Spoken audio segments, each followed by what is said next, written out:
সমাধানে আনসার ও গ্রাম প্রতিরক্ষা বাহিনীর মহাপরিচালকের সাথে সমন্বয় সভা করেছেন আন্দোলনকারীরা।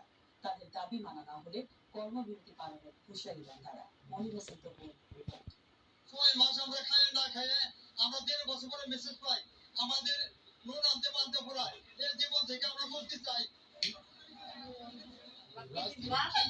আনসার ও গ্রাম প্রতিরক্ষা বাহিনীর সদর দপ্তরের সামনে অবস্থান করে আন্দোলন করে অভিভূত সাধারণ আনসার সদস্যরা। বেতন ভাতা, ছুটি ও রেশন নিয়ে নানা বৈষম্যের কথা জানান তারা।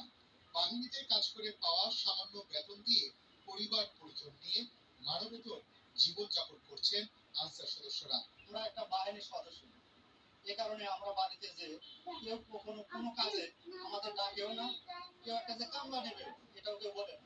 আমরা কেন রিক্সা চালাবো, আমরা কেন মাঠে কাজ করব, আমরা এই বাহিনীর লোক, আমরা অস্ত্রধারী লোক। এই সদস্যরা পুলিশ বাহিনীতে কাজ করার পাশাপাশি সরকারি বেসরকারি প্রতিষ্ঠানের নিরাপত্তায় নিয়োজিত রয়েছেন।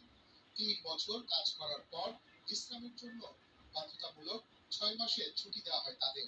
ছুটি কাটানোর সময় বেতন পান না তারা। ক্যাম্পে রেশন থেকে শুরু করে, ছুটি থেকে শুরু করে, এমনকি আমাদের পোশাক, আমাদের বুট, আমাদের বেল্ট, সমস্ত মানে আমাদের এ টু জেড সমস্ত কিছু নিয়ে তারা আমাদের কাছে সিন্ডিকেট করে।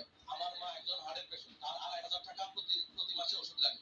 আমি এই আগামী মাসের ১৩ তারিখ পর ৬ থেকে ৮ মাস আমি আমার মার যে ওষুধ কিনবো ২৫০০ টাকা এই বিষয়ে তো আমার নাই।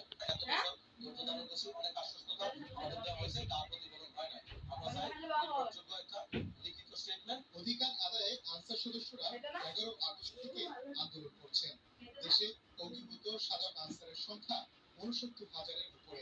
আমাদেরকে জাতীয়করণ চাই, আমরা রেশ কোটাটা বাতিল চাই, আমরা কর্মস্থল থেকে রেস্টে যাব না। আমাদের এক দফা এক দাবি যদি মানে আমাদের কোনো কথা নাই, আর যদি না মানে তাহলে আমরা সারা বাংলাদেশ কর্মবিরতিতে যাইতে বাধ্য হব। এই অবস্থার পরিবর্তন চান তারা। সংশ্লিষ্ট মহল দ্রুত কার্যকর পদক্ষেপ নেবেন এমনটাই প্রত্যাশা আন্দোলনকারীদের। মনির হোসেন তপু, এটিএন বাংলা, ঢাকা।